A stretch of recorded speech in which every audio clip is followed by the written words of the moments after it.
चलो तपस्वी वेश बना के आप जाओ।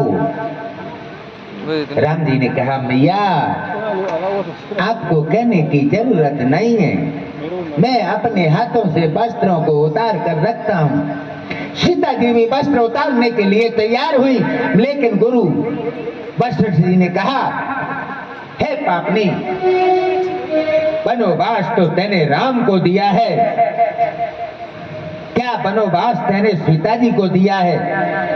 सीता जी सवस्त्र साभूषण वन में जाने के अधिकारिणी है, लेकिन जिसका प्राणेश्वर एक तपस्वी वेश में जाए, क्या उसकी प्रिया कभी आभूषणों से सुसज्जित होकर जा सकती है? महाराज दशरथ जी के नेत्र खुले, उन्होंने सुमंत को बुलाया, कहा ले रथ संग सखा तुम जाओ, आप वहां से इनको ले जाइए, 2-4 दिन वन में घुमा करके और वापस ले आइए।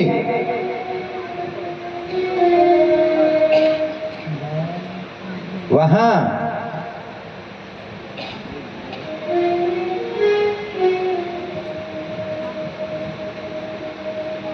सुमंत जी को नाना प्रकार से समझा करके अब राम जी कैसे वन के लिए प्रस्थान किया। फोटो खिंच गए हो तो अलग आ जाओ।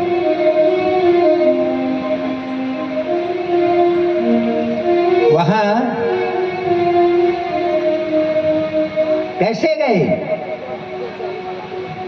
रथ चढ़िया सहित दो भाई, रथ चढ़िया सहित दो भाई, रथ चढ़िया सहित दो भाई, रथ चढ़िया सहित दो भाई, चले हैं अवध तिरुनाई, चले हृदय अवध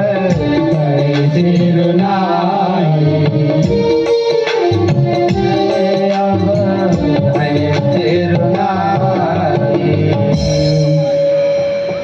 रथ पे विराजमान होकर के राम लक्ष्मण सीता जी हृदय से अवधपुरी को सिर नवाया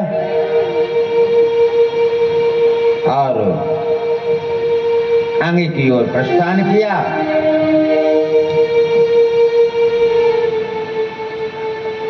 वहां अयोध्यावासी ने देखा कि मेरे नैनों के तारे, मेरे आराध्य वन को जा रहे हैं। अब तो घर्मसान जन पर जन भूता, अब तो अयोध्या कैसे दिखाई देने लगी, एक शमशान की तरह दिखाई देने लगी। वहां पर उनको सब भूत प्रेत इत्यादि दिखाई देते हैं।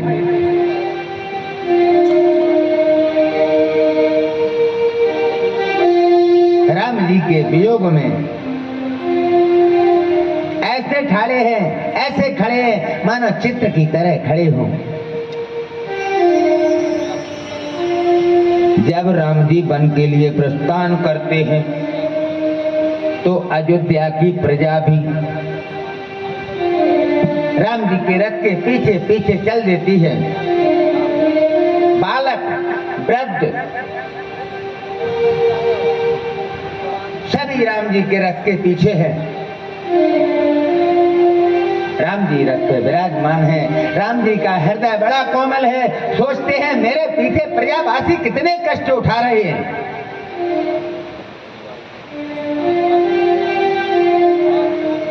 नाना प्रकार से समझाया, लेकिन जन कहाँ मानने वाले थे, मानने वाले नहीं है।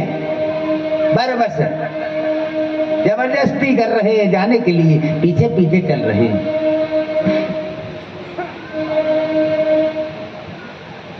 भगवान ने एक बड़ा विलक्षण बात है, जरा ध्यान से सुने। हमारे पास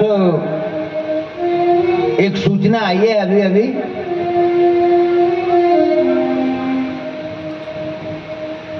मुन्ना लाल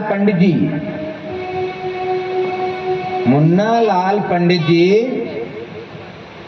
इस राम कथा में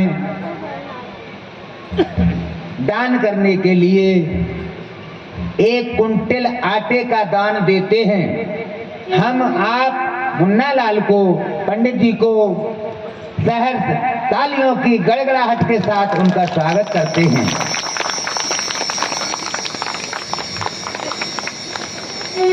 एक और सूचना है,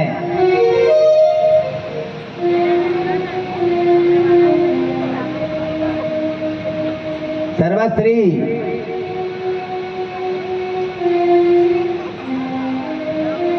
पंडित विनोद कुमार उपाध्याय जी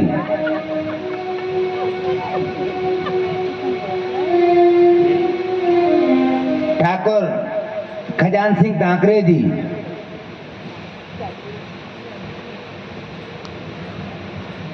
ये 2 व्यक्ति अभी हाल फिलहाल में कुछ दान का इनका विचार है। हमारे पास सूचना आई है जो दिनेश सिंह के पिताजी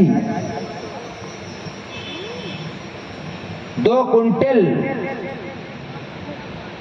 चीनी या गुड़ का इस भंडारे के महाप्रसाद में दान का मन बनाया और हमारे तक सूचना आई कि इतना ही अभी बोलना है। उनका हम हृदय से आभार प्रकट करते हैं और स्वागत करते हैं, वंदन करते हैं।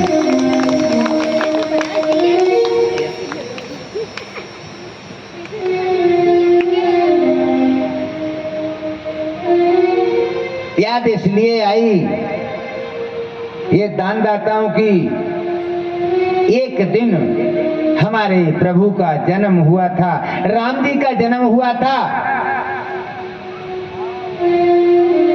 तो अवध में इतना दान दिया गया कि जह पावा राखा नहीं ताहू।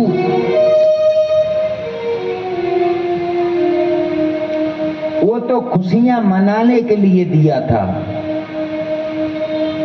लेकिन सबसे बढ़कर दान की खबर अभी आई, जो दुष्ट दुराचारी अत्याचारी निशाचरों का विनाश करने के लिए मेरा परमात्मा वन में जा रहा है। इस खुशी की उमंग में कि आज राक्षसों से पृथ्वी विहीन हो जाएगी, इस अवसर पर ये लोग दान देते हैं। इन लोगों का हम बारंबार आभार प्रकट करते हैं।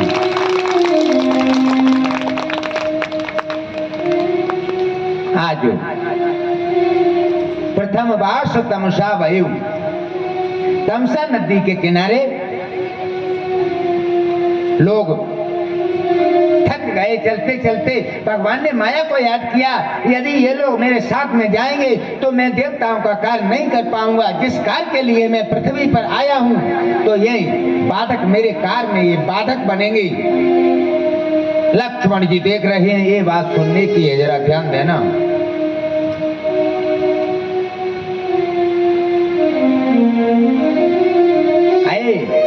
माया को प्रेरित किया। सब लोग इतने अयोध्या वासी हैं, सो गए। जाग कौन रहा है? जागता एक यति है। लक्ष्मण जी जाग रहे हैं। मेरे प्यारे भक्तों, ध्यान देने की बात है। अयोध्या वासी सो रहे हैं, शेषावतार लक्ष्मण जी जाग रहे हैं, राम जी सो गए हैं। लक्ष्मण जी वीरासन में बैठे जाग रहे हैं, प्रभु की रक्षा कर रहे हैं। एक रात्रि का समय हुआ,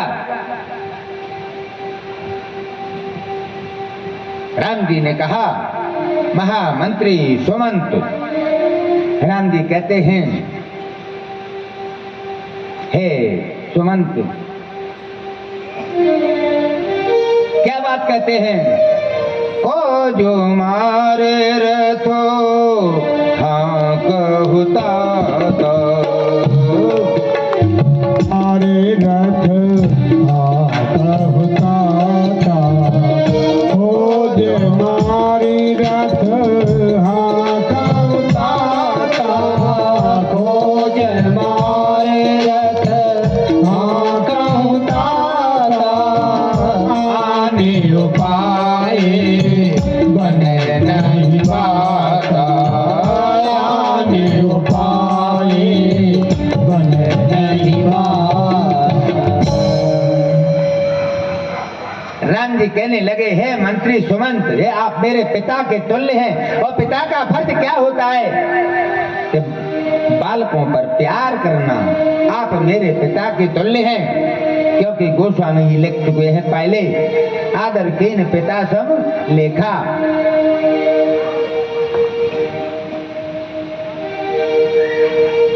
आप इस तरीके के रथ को चलाइए, इस तरीके रथ को चलाइए कि जो ये अयोध्या वासी हैं, इस रथ का ये खोज नहीं ले पाए कि रथ किधर से निकला है।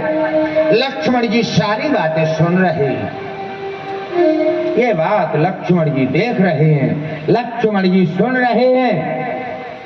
लक्ष्मण जी ने सोचा, पहला ज्ञान मुझको आज ही हो गया वन आने का, वन में किस तरीके से रहना है, आज हमको ज्ञान हो गया। जो परमात्मा के लिए सो जाता है उसको परमात्मा छोड़ के चले जाते हैं। आज अयोध्या वासी सो गए तो जगत पिता उनको छोड़ के चला गया। मैं प्रतिज्ञा करता हूं, जब तक 14 वर्ष तक वनवास में, मैं आज ही प्रतिज्ञा करता हूं कि मैं 14 वर्ष तक सोऊंगा नहीं। किसी दिन सो गया तो परम पिता परमात्मा मुझको छोड़ के चला जाएगा।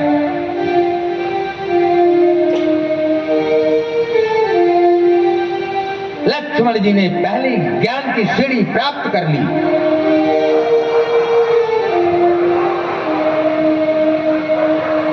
रथ आगे की ओर बढ़ा।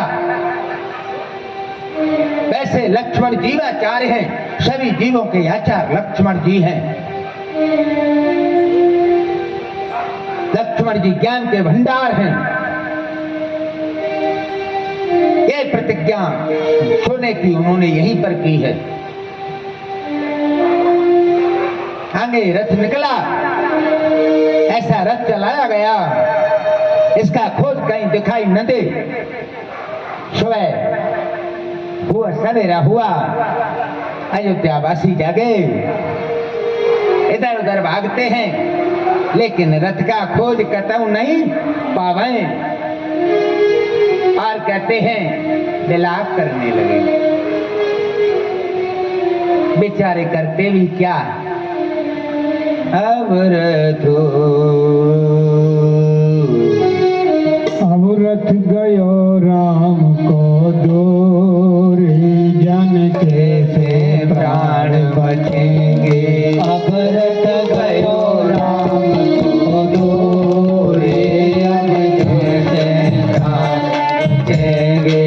अब रथ गयो राम को दूरी, जन कैसे प्राण बचेंगे।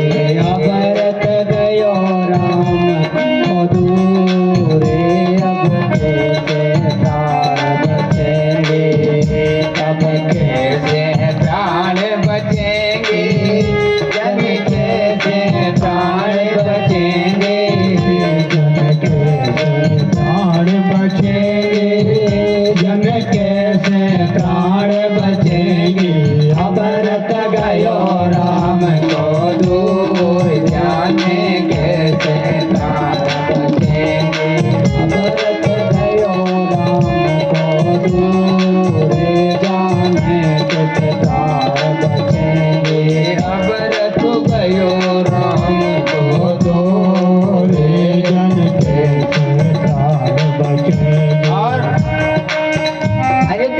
मिलाप कर रहे हैं। कह रहे हैं राम जी का रथ तो बहुत दूर निकल गया, अब हम लोग कैसे जिंदा कैसे रह पाएंगे।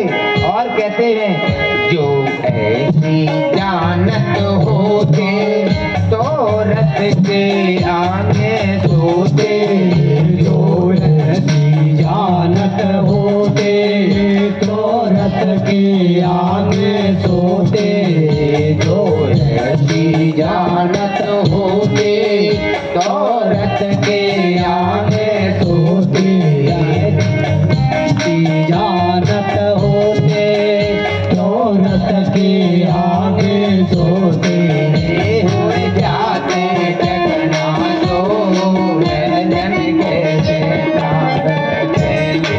अब हो जाते चकना चूर,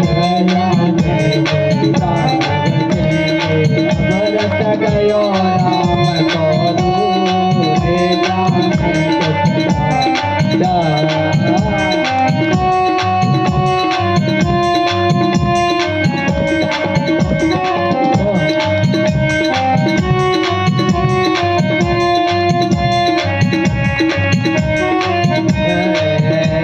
गयो राम को दूर जन कैसे प्राण बचेंगे। अमृत गयो राम को दूर जन कैसे प्राण बचेंगे।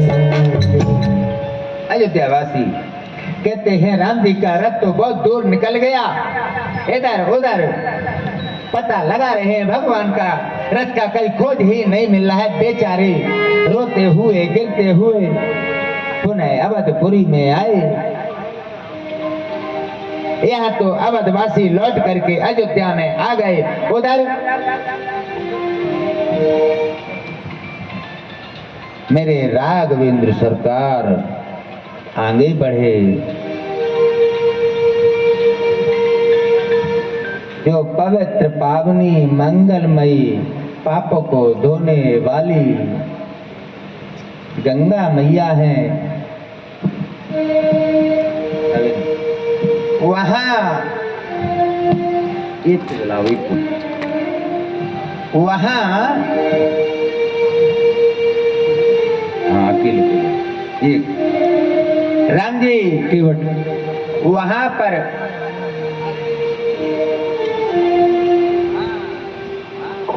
गंगा के किनारे